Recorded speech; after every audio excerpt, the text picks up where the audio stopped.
Ayan guys, magluluto naman ako ng gulay. Meron tayong mushroom, 2 kinds of mushroom and cabbage. And then carrots, pina-boil ko na yan para medyo mabilis na lang mamaya magluto. Tapos meron tayong pork slice and tofu white. Ipa-fry natin yung tofu, golden brown. And then yung meat para ano siya, pag isa mamaya, dire-diretso na siya, mabilis na lang. Okay guys, meron ako nakariding kawali at magpuprito ako ng tawag nito, tofu. Ayan, magpuprito tayo. Sundihan natin yung apoy. Ayan, maliit na apoy lang.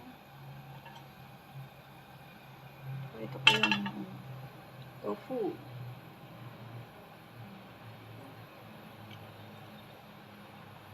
Lakas lang natin yung apoy para kahit na golden brown na siya, pero yung sa loob niya is malambot pa din. Tayo ng chopstick. Hindi ko binuksan yung yung tawag nito. Yung exhaust fan kasi medyo maingay siya. Ayan.